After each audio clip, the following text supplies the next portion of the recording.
When was the last time you had a nice chat with Keir Starmer then? I've never had a nice chat with Keir Starmer. Never. I mean, that's partly because people forget Keir Starmer has been in the Labour Party a relatively short time. He was obviously Director of Public Prosecutions and he couldn't join the Labour Party. But he retired as DPP, I think it was 2014, and he was selected as the Labour MP in 2015. So he doesn't really have a history in the Labour Party. So there's no reason that we would have come across each other. I had more nice conversations with his predecessor, Frank Dobson, who is a very nice man, than I've ever had with Keir Starmer. So if he calls you up for a cup of tea, would you say yes? Oh, yeah. I'm a very open-minded person. We'll put it out there. I know he listens religiously to How to Fail. I'm only kidding, he doesn't. Okay, final failure is failure as part of Jeremy Corbyn's team to win the 2019 general election. Before we get on to that, I want to talk about Jeremy Corbyn, your ex-boyfriend, because that is one of the most affectionate and entertaining chapters of your book.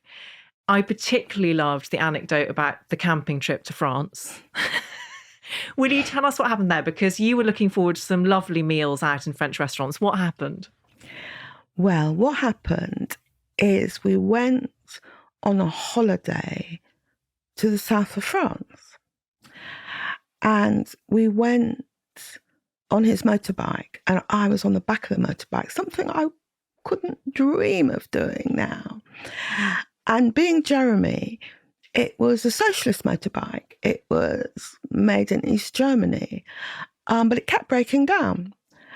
And so we had to be by the side of the road whilst Jeremy mended it. Now, for Jeremy, mending his motorbike was a heavenly experience. It's his idea of a holiday. But for me, it was extremely irritating. Anyway, we finally got down to the south of France and he unpacked his motorbike, and I realised he brought all the food we were going to eat on the back of his motorbike. But he had things like instant noodles and baked beans and just a lot of processed instant food. And I was horrified because I thought the one thing about coming to the south of France is that we would have lots of lovely meals. So I put this to Jeremy and he was a bit taken aback. And in the end, we had a sort of compromise in that we went for one lovely meal. But for the rest of our meals, I had to eat all this processed rubbish. This was in the 1980s, is that around there? This would have been in the 1980s. Yeah. Yes. And I have to say, you are very nice about him in the book. And even though that relationship didn't last, what clearly comes across is that this is a man whose values have never changed, whether it's socialist motorbikes and instant noodles, or whether it's standing up for the people who traditionally have been voiceless in our political system. And therefore, I imagine that this failure to win the 2019 general election went very deeply. Did it feel like a rejection at some level of these very left-wing values that you lived by? The thing about the failure in 2019 was that it was all the more painful because, first of all, Jeremy had won the leadership in 2015 when nobody expected him to. Not even Jeremy, I think, in a way. Because I remember, and I put it in the book, that the Socialist Campaign Group, which was set up to support Tony Benn in his deputy leadership bid, so always had to produce a candidate for the leadership every time there was a leadership election. We had to put somebody forward in 2014. Nobody really wanted to do it. I remember the first person around the table that we asked said, no, I'm too old.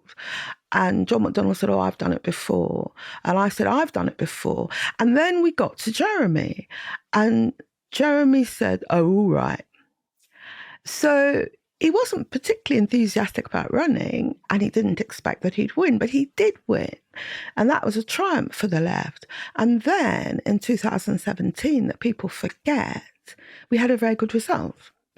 We got very close to the Tories. And in fact, they had to go into coalition with the DUP, the Unionist Party in Northern Ireland, in order to keep power. So, and also, we had more votes than a series of general elections before that. So we were very optimistic and we were very hopeful. So the terrible result in 2019 was the more upsetting. Because from an outside perspective, it felt like the campaign running up to the election was so energised and dynamic and refreshing. And you had this groundswell of youth support. How did it feel inside the campaign? Oh, it felt like that. Jeremy, in particular, got a lot of support from young people. So he was the first and last Labour leader to be serenaded at an outdoor music festival. And what he stood for excited a lot of enthusiasm. So it was very difficult when we lost like that, and lost so severely. But you see, I think that for the right of the Labour Party and the establishment, somebody as left-wing as Jeremy becoming leader of the Labour Party was a near-death experience. It was just so shocking and so unexpected for them. And the fact that we did so well in 2017 was also very shocking. So between 2017 and 2019, rather than attacking him on the grounds of policy, because 2017 had shown that the policies were largely successful and supported, from 2017 to 2019, they spent their time attacking Jeremy personally. And in the end, I think it was partly Brexit, which was a difficult issue for Jeremy because he was kind of a little bit supportive of Brexit, but the party was very strongly for Remain. So we had to kind of tread a line on that. But also because of the terrible abuse that he had to endure, a combination of those things was why we did so badly in 2019. Is it quite surreal seeing your ex-boyfriend become leader of the Labour Party and potentially Prime Minister? It wasn't surreal seeing Jeremy become leader of the party because it happened on the basis of his values. And I had always supported those values. So it wasn't surreal at all. It was a great thing. And as I say, an unexpected thing for me and for Jeremy. But no, it wasn't surreal. I've always wanted a society that lived by the values that Jeremy stood for. So it wasn't surreal. Has he read the book? No, he hasn't read the book because the book hasn't been published yet. No, but you might have given him a sneaky PDF. No, I said to him, do you mind me writing about you in the book? You know, the motorbike trip and so on. And he said, fine, absolutely fine. There are other ex-boyfriends that I had to spell out what I was going to say, but Jeremy was fine. I hope you enjoyed that video. Be sure to check out the full episode of How to Fail wherever you get your podcasts. And also make sure you're following us on social media for all the latest updates.